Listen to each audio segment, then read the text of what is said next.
record. There we go. And I am delighted to introduce Emma to our network. To say this evening, but well, I suppose it's like this afternoon and morning. I came across Emma probably last year and just fell in love with your work that you're doing with plant consciousness, and totally saw an amazing alignment with what I do, connecting in with the consciousness of the land and everything that grows upon her and under within her, and really wanted to get Emma connected into this network to share her wisdom and knowledge, and was delighted when she said yes. Yay. And didn't think that dowsing was weird, which was another good thing. And you spoke to Devon Dowsers, hey, Emma? Yeah, actually all that got cancelled in December because weather was so bad here I couldn't actually go, but right. It was Bristol Dowsers, and so it's that I'm going next week instead. Oh, but, we'll just do a warm-up for you then. Yeah. So Emma is a plant spirit healer. She's a shamanic teacher and she's an author, and has held plant diet retreats and ceremonies in England and Wales since 2016. Emma's got a master's degree in the preservation and development of wisdom culture and the art of liberation. I just love the creativity of master degrees that can be taken, which is amazing. And that's in the Tibetan Buddhist, is that Mahayana tradition? Have I pronounced Mahayana. Mahayana, thank you. Yeah, that's and the nature of self through lucid dreaming. Sorry, Emma, I cut you off there. That's okay. No worries. Been initiated into Indigenous healing and magical lineages of the British Isles and the, oh gosh, these are all big Ecuadorian Amazon traditions, and has trained in geomancy, pranic healing, and psychic surgery. And Emma runs the Plant Consciousness Apothecary. She has a healer training school and a remote healing practice. And I've just signed up for her plant consciousness workshop. Well, it's not really a workshop, it's a program, and so I'm really excited to dig into that. So I can't wait to hear what you're going to share with us this afternoon and this morning. So I'm going to hand it over to you, Emma. Thank you so much for being with us. Oh, thank you, Dawn. It's been, it's a real honor to be here. I love sharing with dowsing groups because I always find that we're on the same page. And I actually trained with Dr. Patrick McManaway and David Leasley, who are both past presidents of the British Association of Dowsers. So I speak your language and you speak mine. So it's easy. It makes for an enjoyable talk for sure. So what I wanted to share with you was how I work with the conscious intelligence of plants, with the spirit of plants, and how I work with them for both healing ourselves, but also how I bring it into house clearances as well, and healing the home. And so I only work remotely. So when I'm doing a house clearance, it's only remotely, and I probably never even visit my clients' houses. But same with the healing practice that I run, it's all remote healing as well. But I run a team of plant spirits who I work with, who do most of the work, most of the work for me. And I'm just the conductor of the show, really. But what I wanted to explain was how we can work with the spirits and the consciousness of plants in a safe and effective way. Because when we're dealing with in the spirit realm, a lot of people aren't able to connect to anything much higher than the astral realms, the kind of in New Age terminology, like the 4D realm, or in anthroposophy, the 8th sphere. And when you have to have a lot of training actually to really kind of be able to connect to higher forces. And so for those people who are just kind of new to working with the spirit realm or with energies and healing, etc., working with plant spirits is a really safe and an effective way of really kind of launching your kind of work in the spirit realm. But they're incredibly powerful. Now, the reason why it's much safer is because when you're dialing in and working with your team, you have to know really what the precise frequency of each of the spirit allies that you're working with, to make sure that you're kind of dialing in to the right thing. Because as you know, in the kind of the astral planes, it's very tricky. It's full of kind of discarnate entities that it's just a completely trickster environment. And so when you're working with plant and tree spirits, we've got them in our physical environment, so we can really know what they feel like. So when you're working with, say, the spirit of oak, and you're getting to know oak, you can go and sit under an oak and feel oak through your body. So there's no doubt when you're connecting to oak and you're working with oak, that the spirit of the oak, that you know it because you can feel its frequency. But try connecting into and learning what the frequency of an ascended master is, or even an archangel. You know, it's a lot more difficult to make sure that you're dialing into the right frequency, and we've not really got much to compare it to here on the physical plane, to make sure that we're really connecting to the right frequency. So plant spirits are just and they're so benevolent and beautiful and really helpful, and we get healings along the way as well. So they are just such an amazing way to enhance your practice, whatever you practice. It can, plant spirits can be brought into many modalities. So it's a really flexible thing that I'm talking about. And so when I'm talking about the spirits of plants, I'm trained in the Celtic tradition, and so initiated into the healing tradition and magical traditions of these British Isles. And so the way we understand spirit and soul is a little bit different, perhaps. So I'll just explain what I'm talking about. And so, but in kind of dowsing terminology, it's quite simple. You know, I work with the overarching Davic spirit of, say, the oak. You know, I'm not talking about a specific spirit of the oak in your garden, but the overarching species, the Davic spirit of the species of oak.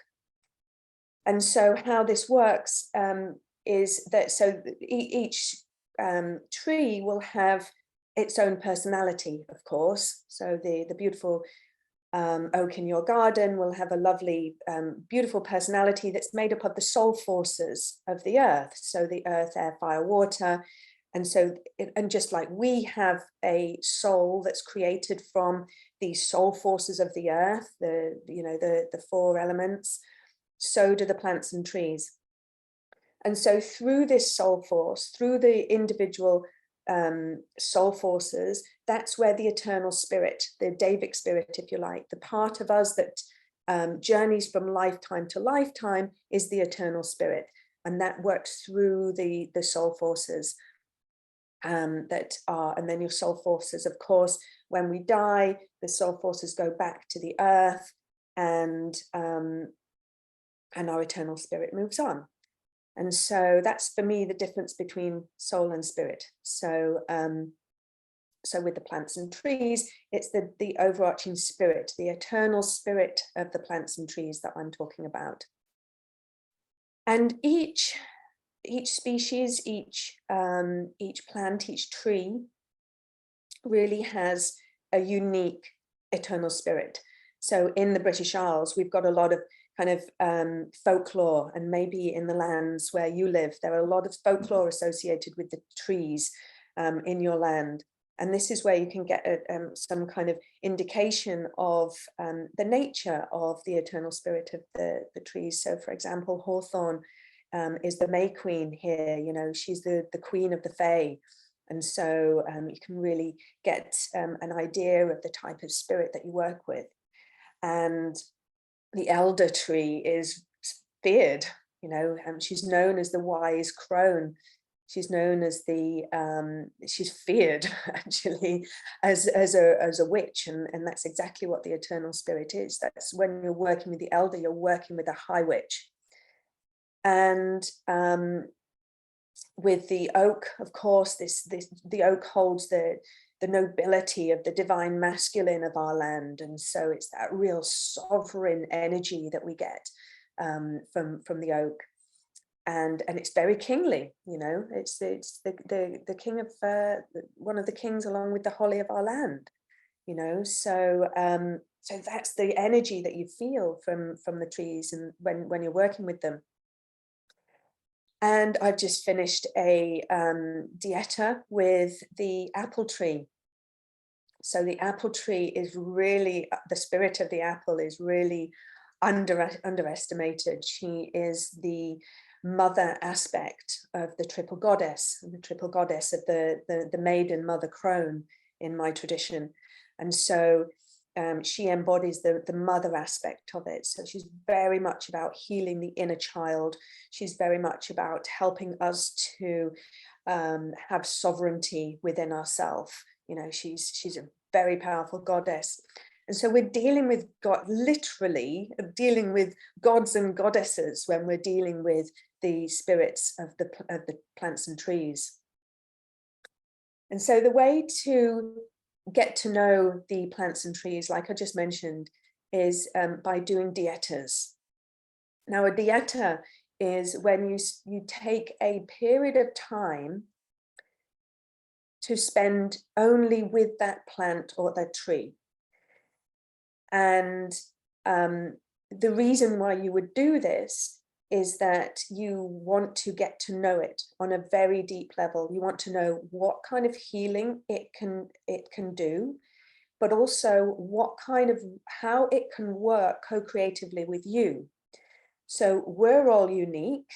And so when you combine the spirit of a tree or a plant with our unique spirit, you produce something quite magical, and that's unique to you and unique to your relationship with that plant or tree. So just say that you specialize in some particular area within your work, and you wanted to bring in the spirit of the willow for some reason.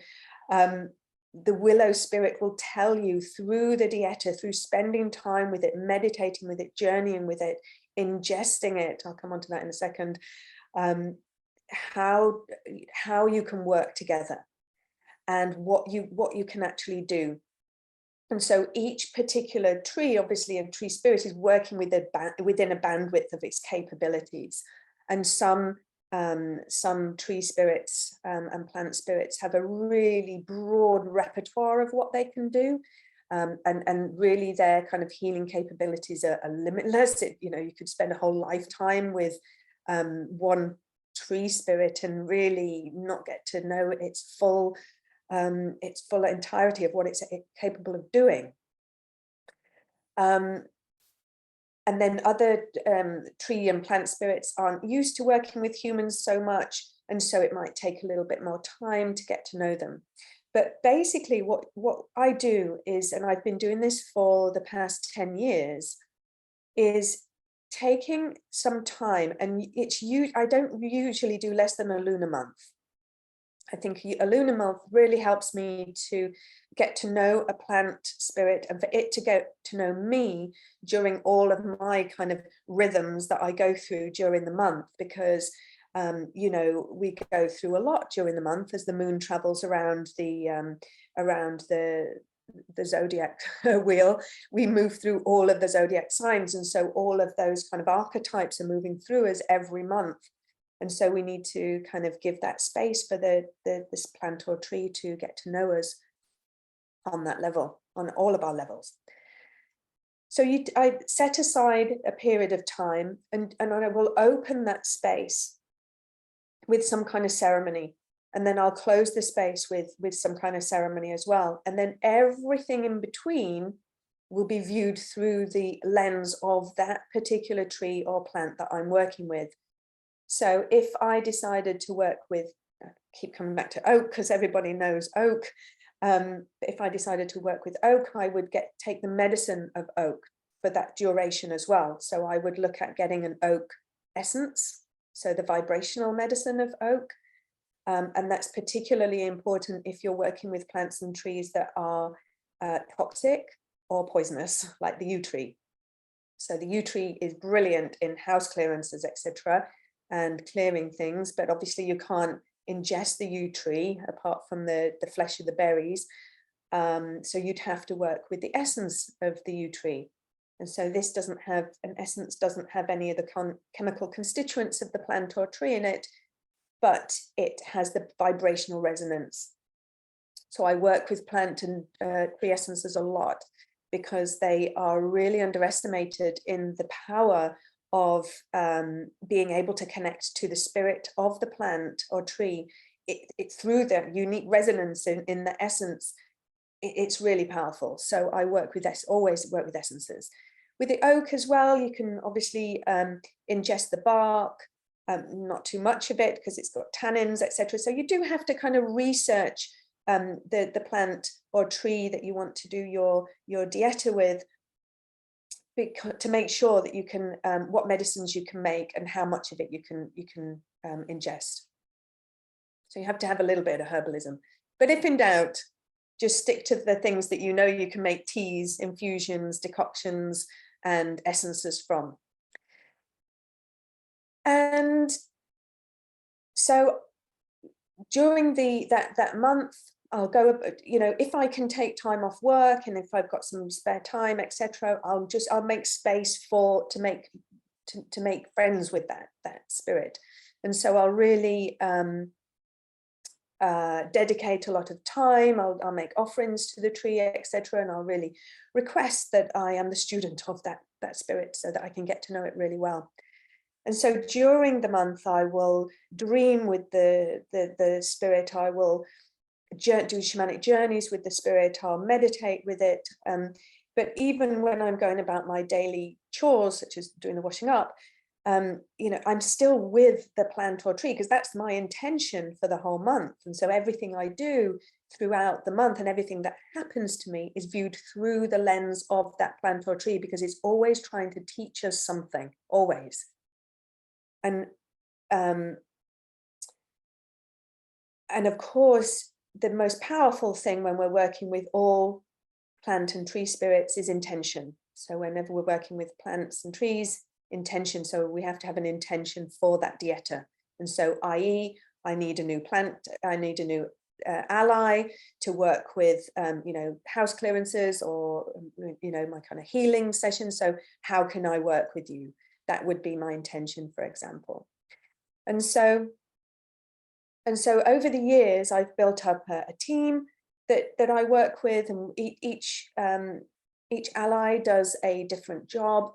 Some allies do many jobs, and over the years, my spirit team has swapped and changed as well. You know, because we evolve, the astrals evolve, the kind of things that, you know, I find and need to deal with in my work, I may be not finding as much of as the times change, especially the last 3 years. I've literally had a complete change in my spirit team last year, because we are all obviously dealing with a lot of new stuff now, in the various realms after the last couple of years. And so we have to kind of up our game all the time and constantly be evolving. And so your relationship with a plant or tree spirit over time does change as well, and it evolves.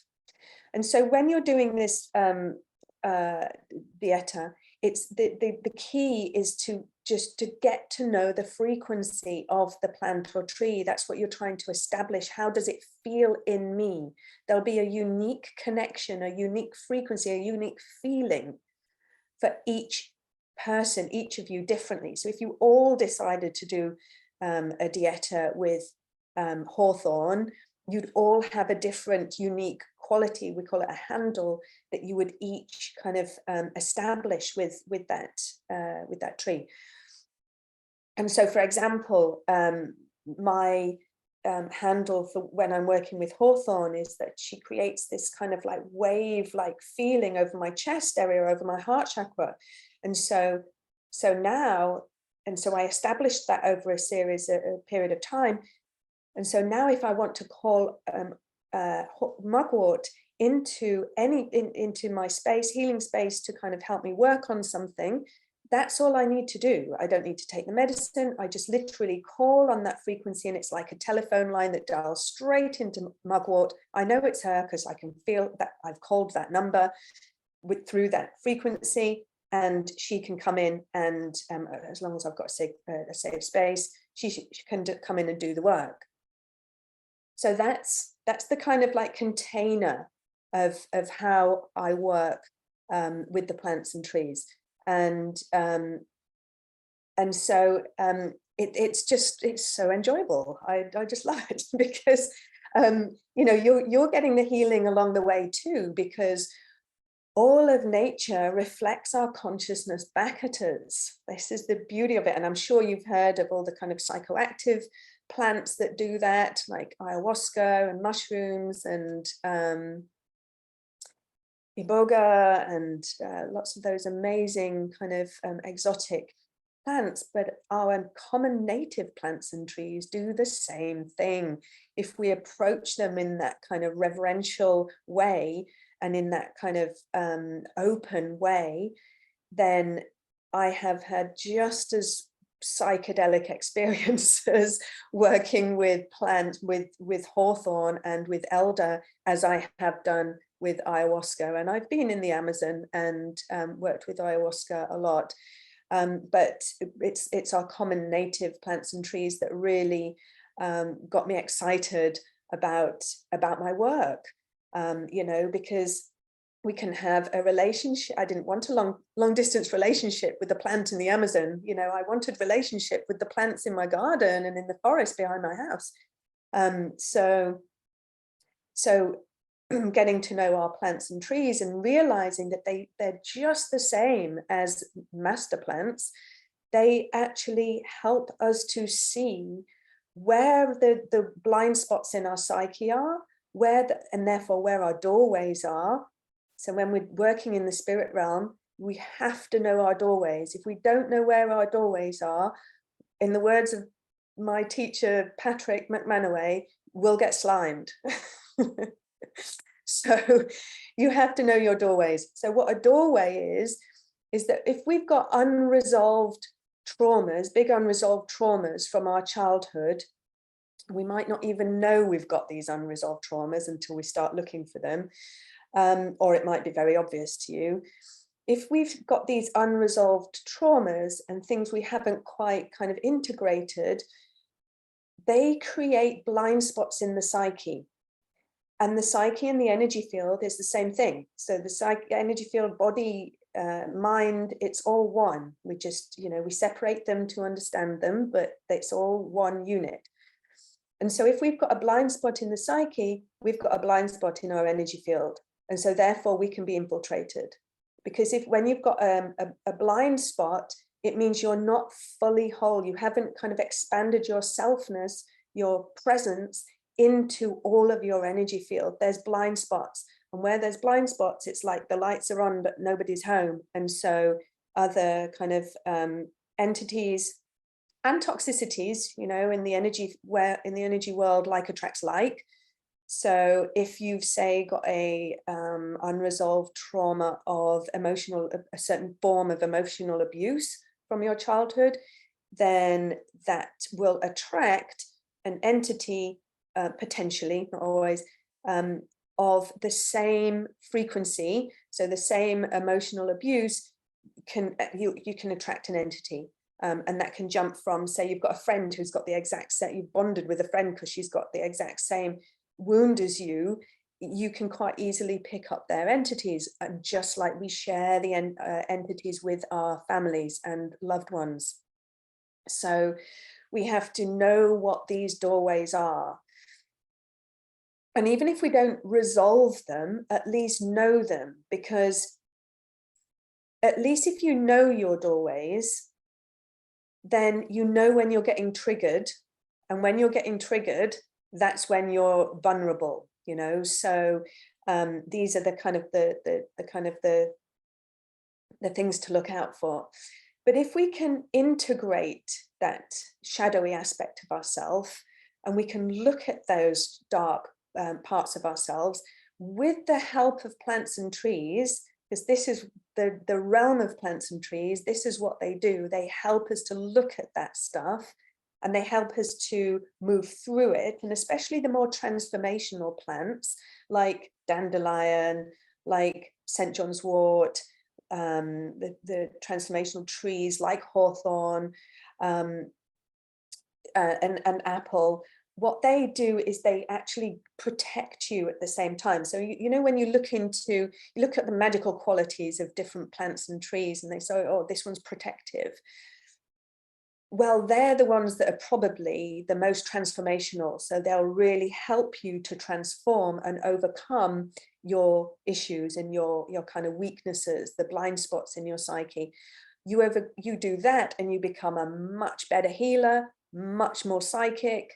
You know, if you kind of resolve all this big stuff and you get to know your energy field, and you do that with plant diets, this is what I've done over the last 10, 11, 12 years, I can't remember how long, it's been a long time,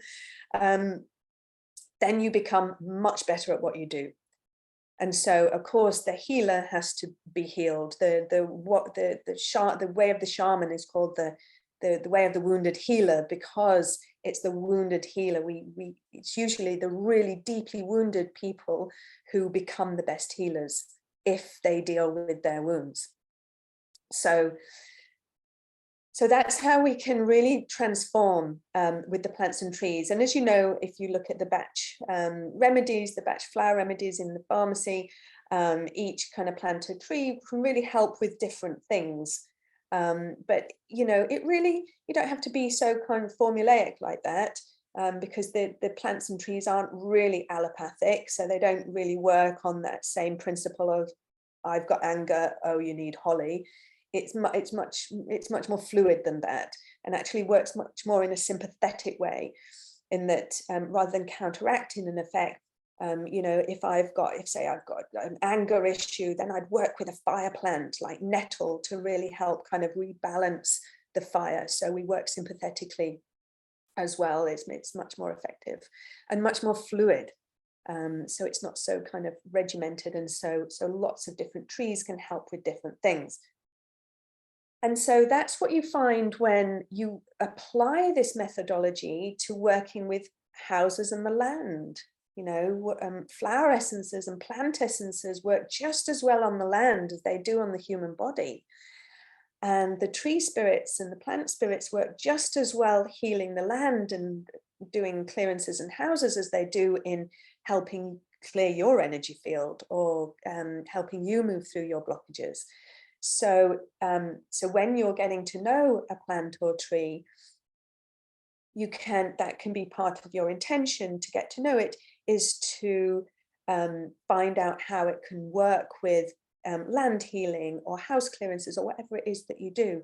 You know, even some of my students are masseurs and craniosacral therapists, and as well as dowsers and land healers, etc. So the working with the plant spirits can be just brought into so many different areas, and they love it.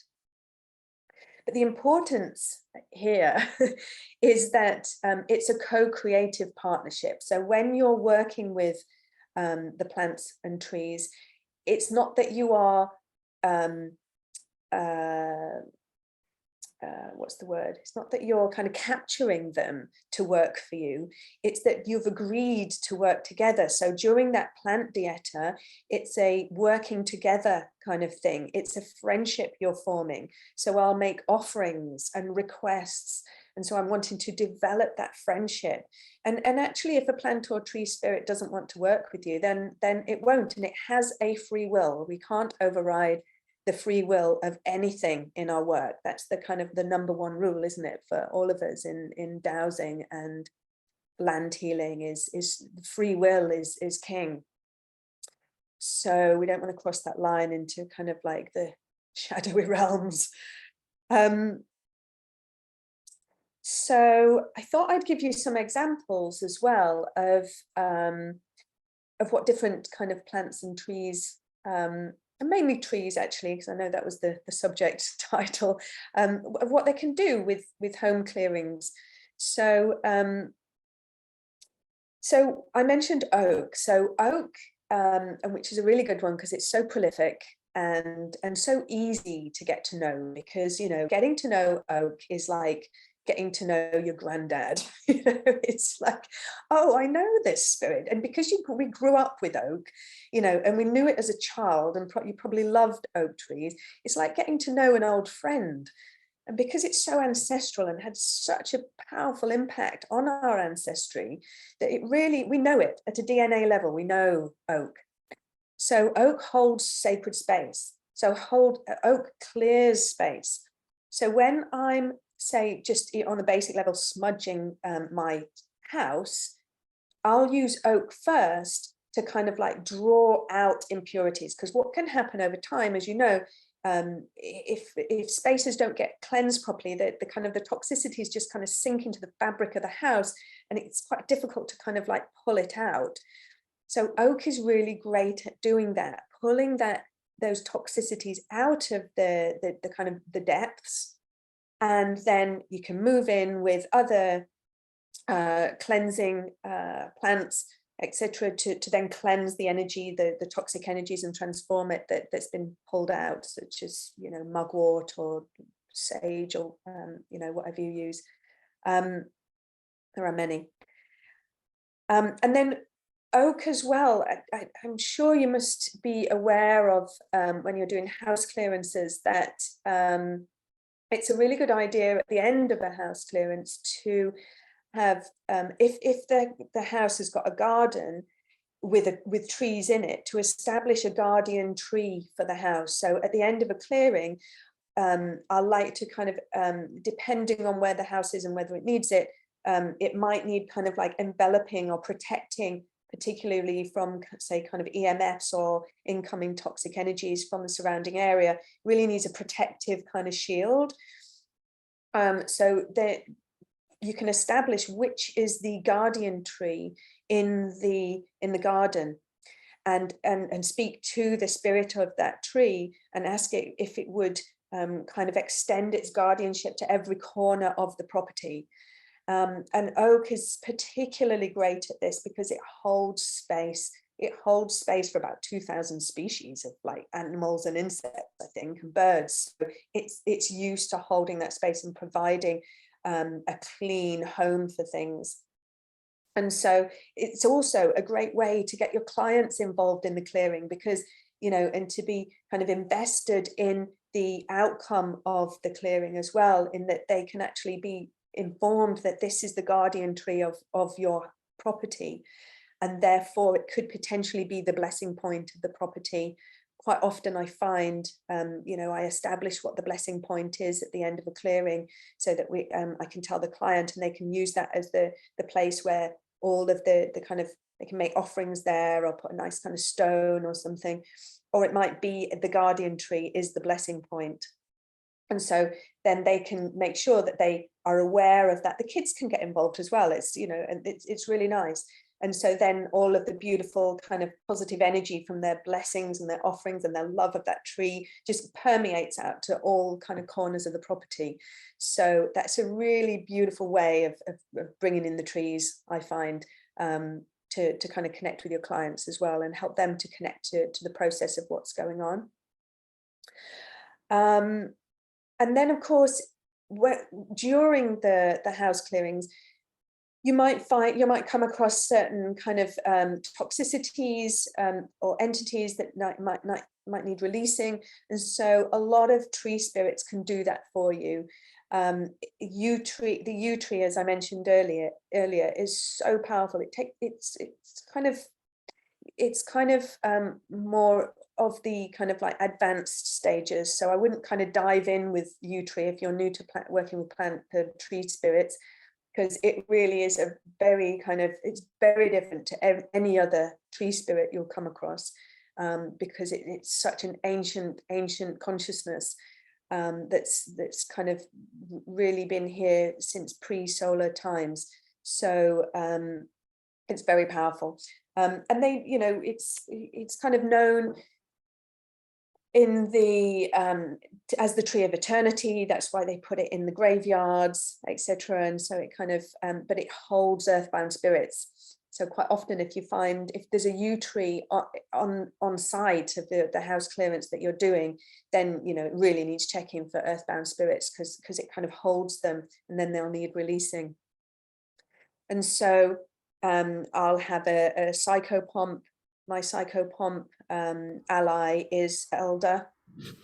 Actually, it's rose as well. I work with the rose as well, but the elder, in terms of trees, she's an amazing psychopomp. So she helps earthbound spirits through the veil, and then there'll be other kind of depending on what you come across in, you know, so you might find everybody's different, you know, we kind of come across kind of similar themes within our work. So if we know how to, you know, kind of do psychopomp work, or we're drawn to that, then we'll attract clients who need that in, you know, in their work. So you might find a psycho, but then if you do that work, then you'll need a separate ally for suicide earthbound spirits. They need completely different treatment to normal earthbound spirits. So you'll need to kind of find a different ally for that. And so my allies from the crystal realm. So it's not necessarily trees.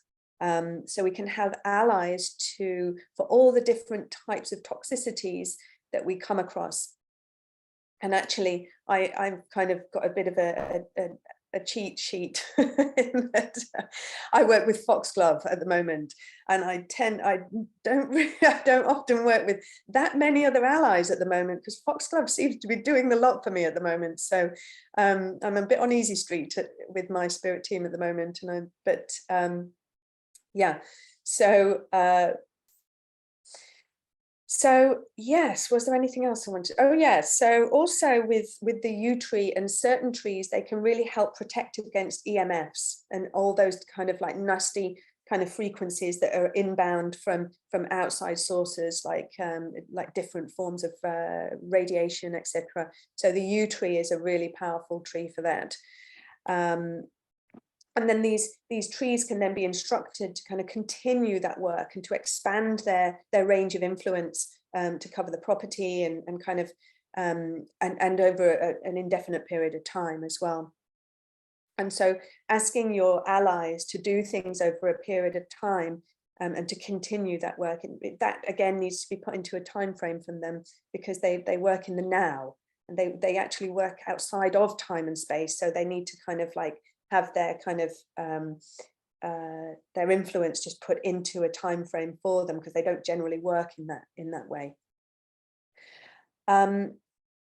So that's a kind of in a nutshell, and a kind of a whistle-stop tour of working with plants and trees. So I would like to open the floor actually for any questions. Oh my goodness, there's so many things running around my head. So I will kick us off with a question, and then we'll open it up. No, Emma, what called you to this work? Was it the plants that called you in first, or you stumbled upon something and your journey unfolded? I'm always curious to find how people's journey kind of started. Well, being born and bred from Celtic stock here in the UK, I lived in the Middle East for 8 years in the desert, and I was depressed, and I was drinking too much, and I was not in a good place at all. I didn't like it at all, but I didn't know why. So in my earlier years, I did work in the corporate world. I worked for the uncle of the ruler of Dubai, and I was in marketing and events and retail, and you know, great job. Everybody thought, you know, yeah, you've got a great job, great lifestyle, but I was desperately unhappy, and I couldn't work out what it was.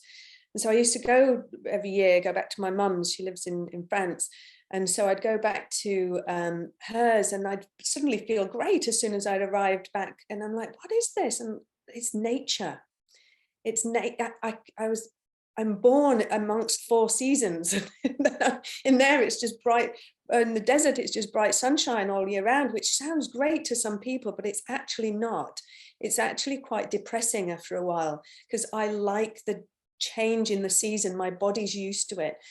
And so anyway, it was, I left there, I moved to India to kind of, I had enough of the Middle East, moved to India and took some time off to find myself, and just took 3 years off and I'd always had an interest in spirituality, but more from the kind of like the perspective of the mind and how the mind works. And then it was just and then I moved to Italy to do my master's, and it was during a time in Italy and I was running an event, and just somebody introduced me to plant medicine, and I just sat and had a conversation with the spirit of a plant. That completely blew my mind. And so I was like, oh, okay. And so it was teaching me in Buddhist terminology and Buddhist concepts. And so and that's what the plant spirits do. They teach you in a way that you understand. And so because I was studying Buddhism at the time, it was teaching me through Buddhist concepts. And so suddenly things that were just kind of in my mind, I was having an experience of in my meditations and journeys. And so I was starting to really understand it. It was like, okay, this is a game changer for me. Now I can read all I like in a book, you know, and I'd been meditating for years, but this completely kind of like shattered my paradigm and took me into completely different space. So for me, and then it was just a natural unfolding, and it was just a remembering that, you know, that we are nature, that we're not separate from in fact, we're so similar to plants, you know, blood and chlorophyll are very similar. And so, you know, it's just a natural process. It feels very familiar when you get into it, actually. I love that. Thank you. Rachel, you have a question.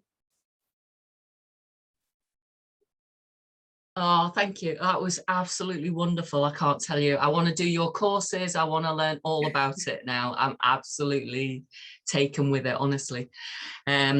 But yeah, I wanted to ask about this dieta. I don't know how you spell that, or I've never heard of it before, but it sounds amazing. But do you sit with the plant or tree every day? I mean, like we've had 2 weeks of rain, so would you be sitting in the rain, or is it more spiritual then at that point? And also, what offerings do you make when you open and close the ceremony? Okay, so yeah, obviously winter is an issue with doing dietas. So a dieta is also called a plant initiation, because you're being initiated into the realm of that particular plant or tree. And so they're really famous, you know, they're kind of well known in South America. But I think that we don't really have that kind of lineage of that in this country, but that's what people say in the shamanic world, but I think we do. I think the witches always did this. It's just that with you know, it's just kind of it's not kind of talked about or recorded perhaps, but of course, and if you look at our folklore as well, it's without doubt they did plant initiations and dietas, and maybe just slightly different. But in the winter, so what I do is, if I needed to work with a tree or a plant, I'd either only work with the essence, like an essence protocol is a dieta. And then you can just, if you shop bought some tea of it, I'd obviously bless it and cleanse it and everything first, and I'd put it in a labyrinth, and, you know, just on the land, just to allow it to kind of like, and call back the spirit into it. But if I was working with a tree, then I can meditate in my house, but project you know, you can project your consciousness under the tree. You don't have to be sat physically under the tree. So you can just call the tree in to your, you know, so just say you're working with oak. So I can just call the tree in and just align my energy field with oak. That's it, and meditate with oak, take the essence, and I can journey with oak.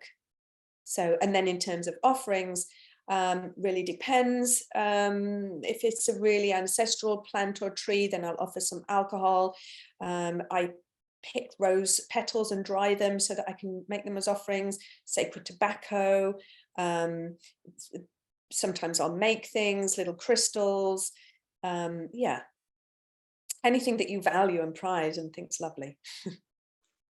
That's great. Thank you. Thanks. Thanks, David. Yeah, so I got a question. I'd be just interested to get your from your perspective, what your kind of take on how it works is. My first ever tools I used for house healing, and then I went on to work with kind of my body and other people's, was using tuning forks and flower essences, and then I ended up buying a big collection, and I would get Bush, Alaskan, like a whole lot. And I never really, because I never studied it, there was never any explanation as to kind of what was happening. And my take on it was always that with the combination of the different essence, and I would just muscle test for which one to use, and I would be shown which one to use. And my take was that it was just slightly changing the frequency that the tuning forks were kind of sending out. And I would read the description of the flower, the essence or whatever afterwards, and it would kind of complete the story. So it would always, and it would blow my mind every time, because I kind of always doubted it every time. And then it would just be such a like combination that it was perfect every time just by picking an essence. So, but kind of listening to how you work, it's occurring to me that maybe the energies or the spirit of this essence was getting called in when I was using the forks, as opposed to just kind of tweaking the frequency or whatever. So yeah, I'd just be interested to get your kind of take on that.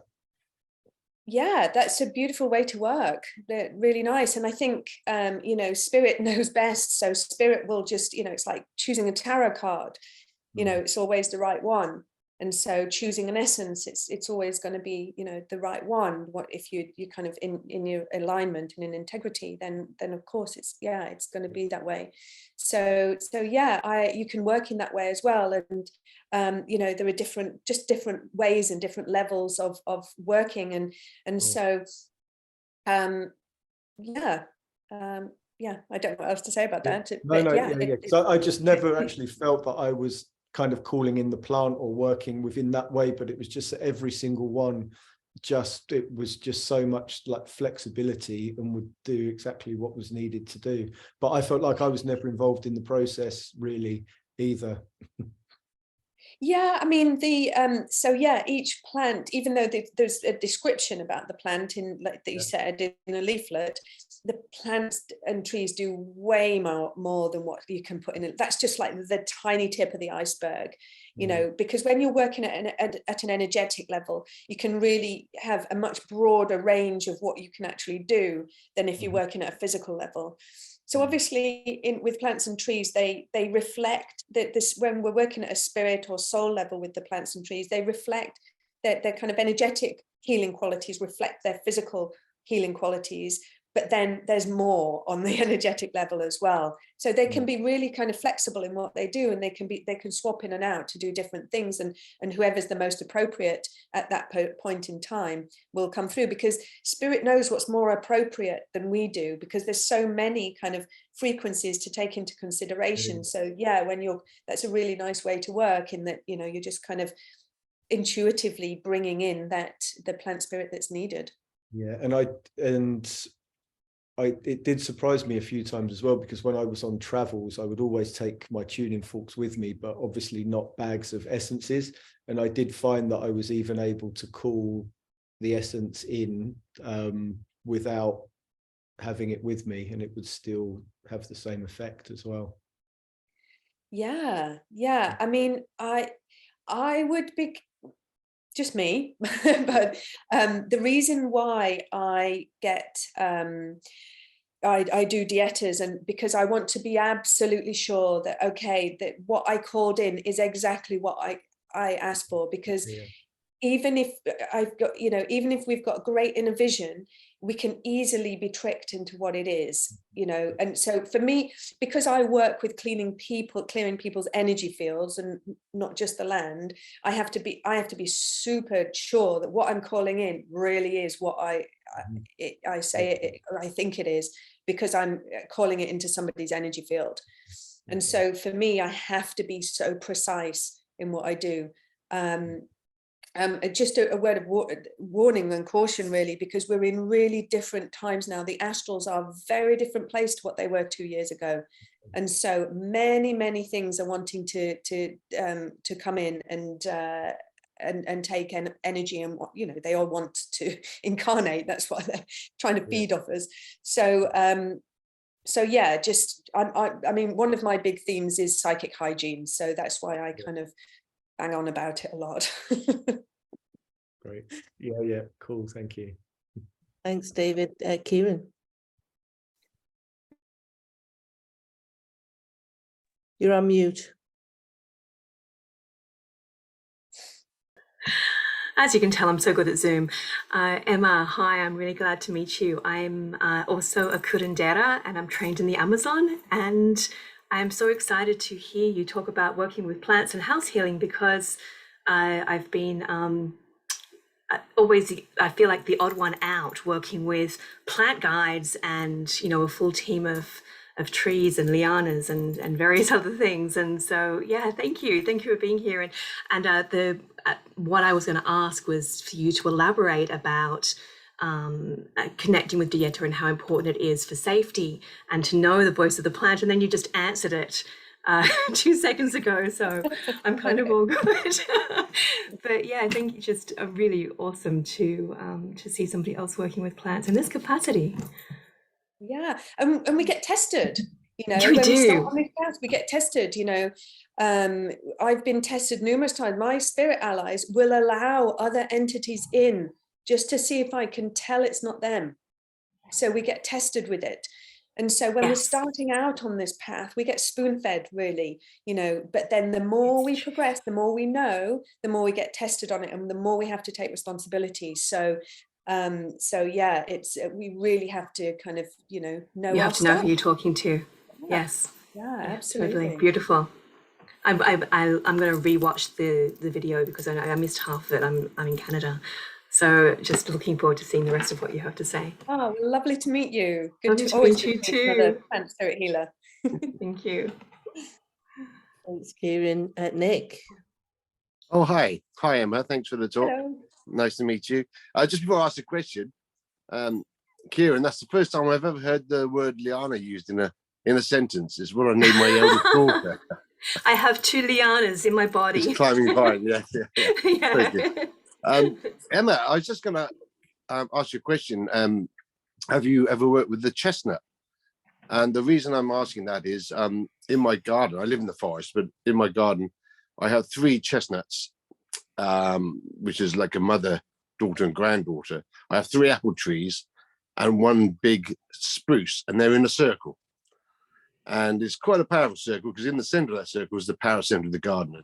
It's very strong. So I just wondered, you've mentioned apple trees already. I just wondered if you'd ever worked with chestnuts, the chestnut tree.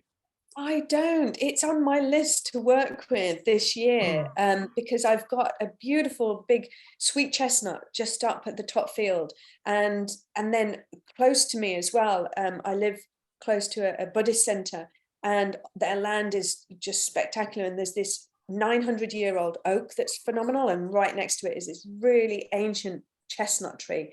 And I love it, and so I'm vowed to myself to work with chestnut this year. So not yet. Interesting. I've got a big valley of oak that runs through where the water runs, but not in the garden. The garden seems to change, the water change. So I just wondered, I was curious. Okay, we'll wait to see what you find out. Okay, yeah, sorry. Thank you. Emma, I wondered about tree felling, and certainly here where I am, there is such a thirst for changing the landscape into housing. It's trees, whole swathes of trees are being felled. Every time I seem to venture out in the car, there's another, you know, group of trees that have been, that have come down. And I wondered whether, from a, you know, consciousness perspective, and, you know, an individual kind of, you know, tree spirit perspective, what's your kind of thoughts around that, and how do we heal the energetic outcome of that? Yeah, so plant and tree spirits don't have quite the same sense of self that we do. So, you know, they have a much kind of broader sense of, yeah, they're not quite connected to as an individuality like we are. And yet at the same time, it's trauma when they just, you know, get cut down without being explained what's going on. And so for me, if I need to cut something down, or I don't generally cut stuff down, but if I cut stuff back, I'll connect to the tree spirit and I'll talk to it. And when a tree's been and explain what's going on. And when a tree's been felled, the energetic, you know, the energetic of the tree is still there. You stand on the stump and you can still feel the tree. It's still there for a very long time afterwards. And so you can communicate to the spirit of that particular tree to tell it what's going on, make offerings to it, etc., and just bring some harmony there to it, and ask it what it needs, you know. And it might just mean that, you know, you can be asked for anything to kind of, you know what it's like. You ask the land what it needs, and it's quite surprising what comes back. You know, it could just be a song or something, but just to bring some kind of harmony and healing to it, and just ask it what it needs. It's good work for us all to do, you know. Yeah. Absolutely. Any other questions? Oh, Nick, have you got your hand up again, or? No, not again, but I have got another question, if I may. Sure. Emma, I was just wondering, with us being dowsers, you do a lot of dowsing, especially with the underground water streams and what have you, the negative flows and what have you. It seems like the oaks are definitely thrive above this negative water, and not many other trees do. But what other trees have you come across this in your work, and have you got other trees that like that negative energy? Or was it just primarily the oak? Have you had any experience in that? Yew trees like that energy. The yew Okay. tree is a water tree. It's associated with water. So if you look at trees that are associated with water, like alder, willow as well, they're the trees that generally, you know, will grow. Obviously, you know, your fruit trees and stuff is a big no-no, isn't it? Anything that's kind of producing stuff for you. Yeah. But yeah, there are other trees that do that too. But yeah, if you look at the trees, the associations of them. Yeah. Okay. The run of oaks I was mentioned earlier, there's a lot of them, and but there's trees in amongst them, but they're all gnarled and twisted, except the oaks, obviously, because they love it. So they're big and strong, and everything else is struggling. So I just wondered if there's anything else. That's fine. Thanks. Yeah. So Emma, I know you've got an amazing, you know, at least one book, and you do have fantastic courses. So I would highly recommend anybody who wants to grow and learn into this topic to avail yourselves of those. Are there any other resources that you would recommend, Emma? You mean my resources? Yours and any others? Yeah, well, you can just find all my stuff on plantconsciousness.com, and I'm just about to launch my School of Natural Esoterics, which is at the end of February, with some other online and in-person courses. In terms of other resources, well, over there in the States, there's one of my teachers, Pam Montgomery, who's an amazing plant spirit healer and who taught me how to do plant diets. She lives in Vermont. So yeah, she's over there, and actually Patrick McManaway lives over in Vermont now. So you know, you've got, and then there's Michael Dunning. He's the yew shaman. He's one of my teachers as well. He lives in Massachusetts somewhere. I can't remember where. And he's over there, and I think he teaches in Seattle. So I don't know about Canada though. But yeah, over I'm your in side Canada. I do Yeah. this work. I'm in Canada. There you go. Yes. You know, Kieran, there's a few of us in Canada here, so Oh, you were in Canada. yeah, there's a few of us on. Oh, a on few, here. really? Wow. Okay. Well, I'm in BC, Me and too. I also I offer dieta. I also offer dieta from like plant spirit connections that you're talking about, right through to like full isolation dieta, and Waking Herbs in Ecuador is an amazing online resource for sustainably harvested plants and medicines. And the people are absolutely incredible. They work with all the indigenous tribes and offer them work and fair prices and all sorts of help. But their website has wonderful resources on it. So Waking Herbs, I highly recommend that. Brilliant. Thank you. Amazing. Yes, and there's a few of us in BC, Kieran. There are. Amazing. Amazing. It's a small world, really, isn't it? When It you really is. drill down. Any other questions for Emma? And if not, we will look to close our wonderful network meeting, first one of 2023. So awesome. Thank you.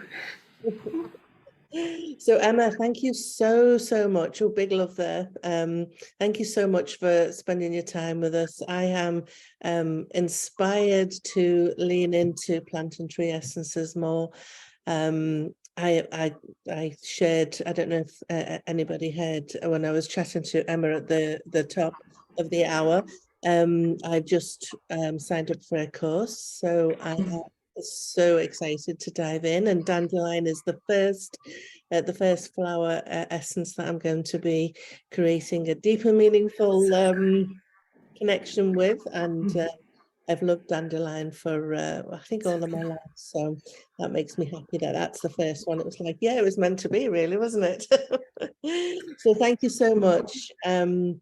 It's just been, amazing. I feel inspired. I hope you all feel inspired to, kind of evolve your house healing and reflect all of that. The recording will be on our Facebook group, so if you do want to rewatch it, that's fantastic. And Tim did want to remind you, if you haven't got your forms in for the network meeting, please do send them in ASAP. I think the plan is to close the registration at the end of January. So if you haven't done anything yet, please do that sooner rather than later. Next month we have an open forum, so it will be an opportunity for kind of an open mic night for us all to kind of ask questions, share what we're doing, and really connect in a deep and meaningful way about our work. So thank you all. Thank you again, Emma. It's been amazing. Have a fantastic rest of your day and evening, and we'll see you in February. Yeah, thank you, everybody. It's been really nice to meet you all. Thanks a lot. Thank you. Okay, take care. Thank you. Bye. Bye.